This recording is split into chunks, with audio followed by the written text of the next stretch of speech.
नमस्कार दोस्तों। आज का हमारा टॉपिक है अव्यय, जो कि कक्षा 12th क्लास का मैथ का टॉपिक है, जिसे हम मैट्रिक्स भी बोल सकते हैं। तो अव्यय के बारे में सबसे पहले चर्चा करेंगे इसकी परिभाषा की। अव्यय संख्याओं या फलनों का एक आयताकार क्रम विन्यास है। इन संख्याओं या फलनों को अव्यय के अवयव अथवा प्रविष्टियां कहते हैं।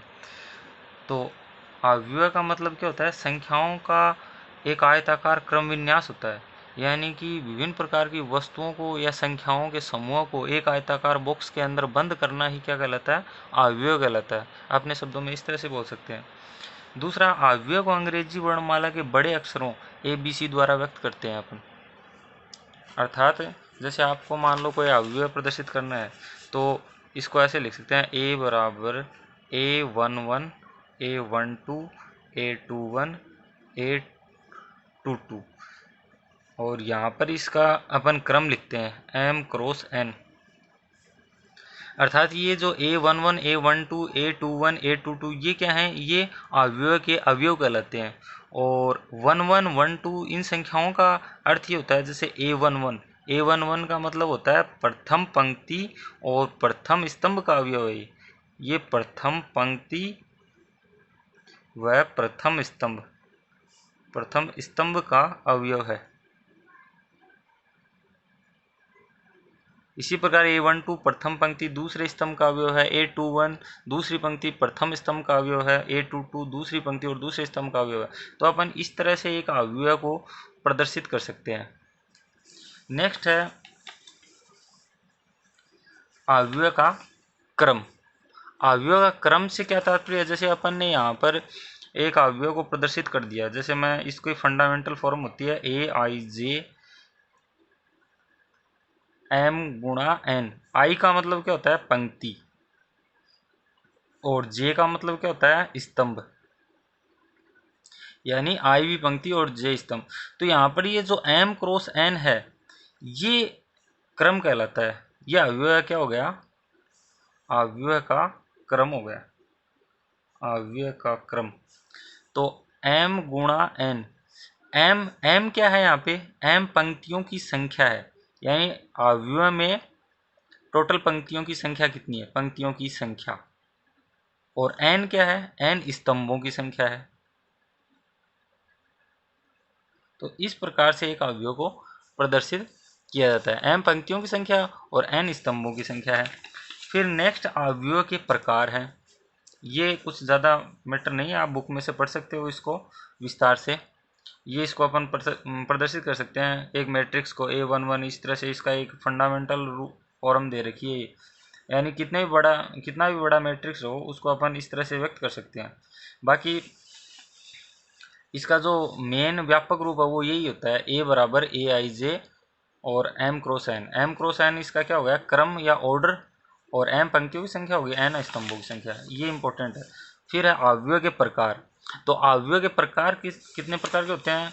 इसको आप एक ट्रिक के माध्यम से समझ सकते हो। अवयव टोटल कितने प्रकार के होते हैं? तो पस,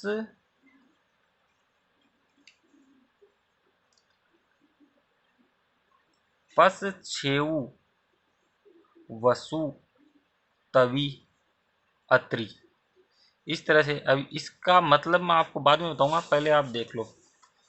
पंक्ति मैट्रिक्स, सबसे पहला प्रकार क्या है? पंक्ति मैट्रिक्स। पंक्ति मैट्रिक्स क्या होती है? एक मैट्रिक्स पंक्ति मैट्रिक्स कहलाता है यदि उनमें केवल एक ही पंक्ति हो, यानी ऐसा मैट्रिक्स जिसमें केवल एक ही पंक्ति हो, जैसा कि ये दिखाया गया आपको A बराबर ABC, एक ही अवयव दिखाया गया। तो 1 क्रॉस 3, 1 का मतलब होता है 1 पंक्ति है इसके अंदर, और 3 क्या है? 3 स्तंभ है। इसके अंदर कितने स्तंभ है? 3 स्तंभ है। इसी तरह स्तंभ मैट्रिक्स जिसमें एक ही स्तंभ हो उसे क्या कहते हैं अपन? स्तंभ मैट्रिक्स, जैसा कि इसमें एग्जाम्पल देके आपको दिखाया गया। दूसरा है वर्ग मैट्रिक्स। वर्ग मैट्रिक्स वो होता है जिसमें पंक्तियों व स्तंभों दोनों की संख्या समान हो, जैसे 3 गुणा 3। इसका क्रम हमेशा क्या होता है? 3 गुणा 3, 2 गुणा 2, ऐसा क्रम होता है जिसमें पंक्ति और स्तंभ दोनों क्या होते हैं? समान होते हैं। फिर शून्य मैट्रिक्स। शून्य मैट्रिक्स वो होता है जिसमें सभी अवयव शून्य हों, जैसा कि चित्र में दिखाया गया है। इस तरह से ये डायग्राम बनाया गया। तो आप इसको विस्तार से अपन वीडियो को पॉज करके पढ़ भी सकते हो या इसका स्क्रीनशॉट ले सकते हो। नेक्स्ट है विकर्ण मैट्रिक्स। विकर्ण मैट्रिक्स क्या होता है? विकर्ण मैट्रिक्स में विकर्ण के अलावा शेष अवयव शून्य होते हैं। तो ऐसा मैट्रिक्स जिसके विकर्ण के अलावा शेष अवयव शून्य हो उसे विकर्ण मैट्रिक्स कहते हैं। तो ऐसा वर्ग में ये विकर्ण मैट्रिक्स हमेशा क्या होता है? वर्ग मैट्रिक्स होता है। तो ऐसा वर्ग मैट्रिक्स जिसके विकर्ण के अलावा सभी अवयव शून्य हो विकर्ण मैट्रिक्स है। उदाहरण ये दे रखा है A = 500 040 003। इसका क्रम होता है 3 × 3 2 × 2 इस टाइप का होता है। यानी वर्ग मैट्रिक्स पंक्ति और स्तंभ दोनों क्या होते हैं? इसमें समान होते हैं। नेक्स्ट है इकाई मैट्रिक्स। इकाई मैट्रिक्स क्या होता है? जिसके सभी अवयव इकाई हों। विकर्ण के अवयव इकाई हों और शेष अवयव क्या हों? शून्य। तो ऐसा वर्ग मैट्रिक्स जिसके विकर्ण के अवयव क्या हों? इकाई और शेष अवयव शून्य हों। जैसे ये 4 क्रम का मैट्रिक्स है, ये 3 क्रम का है, ये 2 क्रम का मैट्रिक्स है। फिर नेक्स्ट है अदिश मैट्रिक्स। अदिश मैट्रिक्स क्या होता है? जिसके विकर्ण के अवयव समान हो। ऐसा मैट्रिक्स जिसके विकर्ण के अवयव ऐसा विकर्ण मैट्रिक्स जिसके अग्रग विकर्ण अर्थात मुख्य विकर्ण के सभी अवयव क्या हों? समान हो, अदिश मैट्रिक्स कहलाता है। तो उदाहरण ये है C = x000 x000 x 3 × 3 इसका क्या हो गया? क्रम हो गया। तो क्रम से कोटि 1 2 तथा 3 के अदिश मैट्रिक्स हैं। त्रिभुजाकार मैट्रिक्स। अब त्रिभुजाकार मैट्रिक्स भी 2 प्रकार के होते हैं, एक तो ऊपरी और एक निम्न त्रिभुजाकार मैट्रिक्स। तो ऊपरी त्रिभुजाकार मैट्रिक्स वो होता है जिसके अंदर मुख्य विकर्ण के ऊपर के अवयव मुख्य विकर्ण के नीचे के अवयव शून्य हो। तो ऐसा मैट्रिक्स क्या कहलाता है? ऊपरी त्रिभुजाकार मैट्रिक्स। और निम्न त्रिभुजाकार मैट्रिक्स वो होता है जो मुख्य अवयव के ऊपर के अवयव क्या हो? मुख्य विकर्ण के ऊपर के अवयव शून्य हो। तो ये एग्जाम्पल दे रखा है 2 0 8 9। तो ये निम्न त्रिभुजाकार मैट्रिक्स होता है।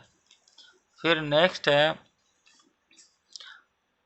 अवयव के गुणधर्म।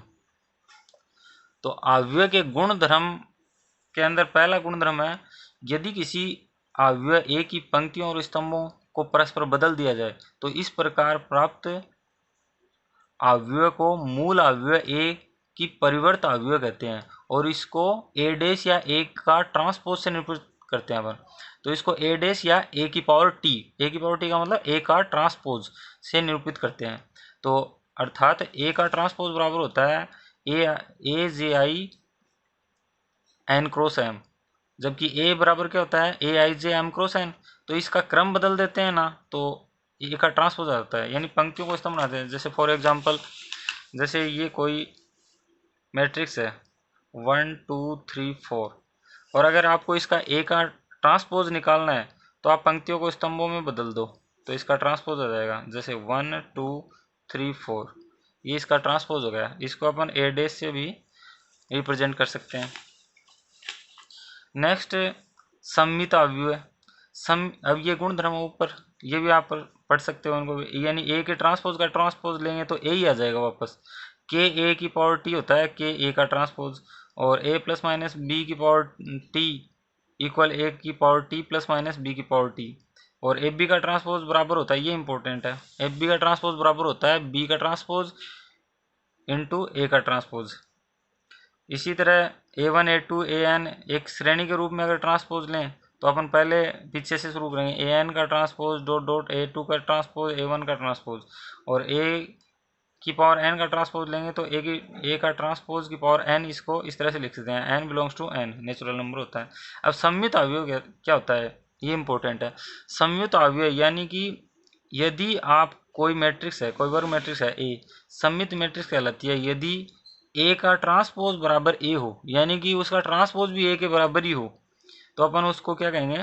परिवर्त मैट्रिक्स कहेंगे। या फिर दूसरी कंडीशन AIJ बराबर AJI हो तो भी उसको क्या कहेंगे अपन? सम्मित अवयव। जैसे फॉर एग्जांपल ये 6 - 7 8 ये दे रखा है।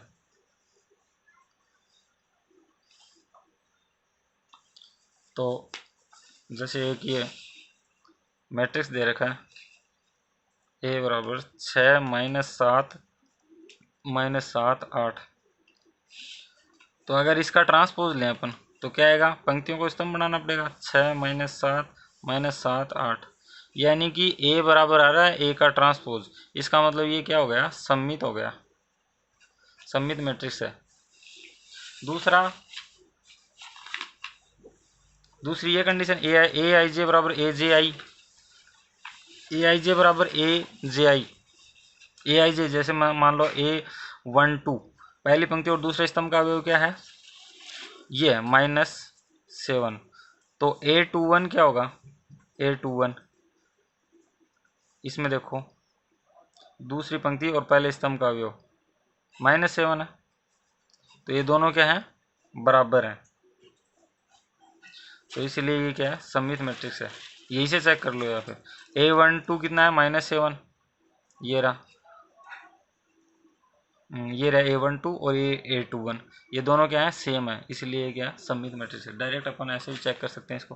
फिर विषम सममित मैट्रिक्स क्या होता है, विषम सममित मैट्रिक्स एक वर्ग मैट्रिक्स ए विषम सममित मैट्रिक्स कहलाती है यदि केवल A डैश बराबर -A हो, यानी ए का ट्रांसपोज लें तो -A प्राप्त हो जाए आपको, और ए आई जे बराबर -AGI। दूसरी कंडीशन ये होती है, ये फॉर एग्जांपल के रूप में ये दे रखा है 0 -5 और 5 0।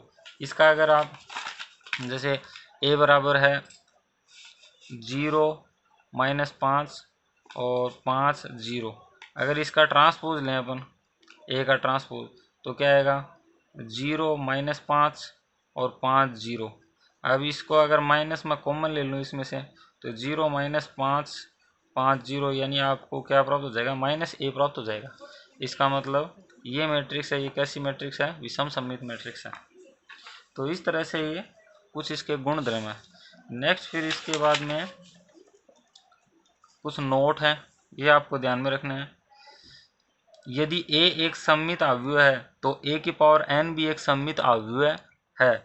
यदि a एक सममित अवयव है तो ka भी एक सममित अवयव है। यदि a एक विषम सममित अवयव है तो a की पावर 2n एक सममित अवयव होगा तथा a की पावर 2n + 1 एक विषम सममित अवयव होगा। तो ये आप वीडियो पॉज करके इनको और भी स्टडी कर सकते हो। 4 नोट हैं। ए और बी दो सममित अवयव हैं तो a + b a - b a b + b सममित अवयव, इतने कुछ खास नहीं है, कुछ इम्पोर्टेंट नहीं है। अब नेक्स्ट अपन एक्सरसाइज देखते हैं, एक्सरसाइज 3.1। अब इसमें पहला क्वेश्चन है, यदि अवयव a बराबर aij 2 × 4 हो तो a में अवयवों की संख्या। तो अवयवों की संख्या हमेशा पंक्तियों व स्तंभों दोनों को गुणा कर देंगे तो टोटल अवयवों की संख्या प्राप्त हो जाएगी। अपन तो 2 पंक्तियां इसके अंदर और 4 स्तंभ है, तो 2 × 4 टोटल 8 अवयव होंगे इसके अंदर। तो ये अवयव ए में अवयवों की संख्या आ गई। फिर इसी तरह नेक्स्ट क्वेश्चन है, 4 × 4 का इकाई अवयव लिखिए। तो 4 × 4 का इकाई अवयव इस तरह से होगा, I4, यानी कि 4 × 4 4 ही पंक्ति है इसके अंदर, 4 ही स्तंभ है।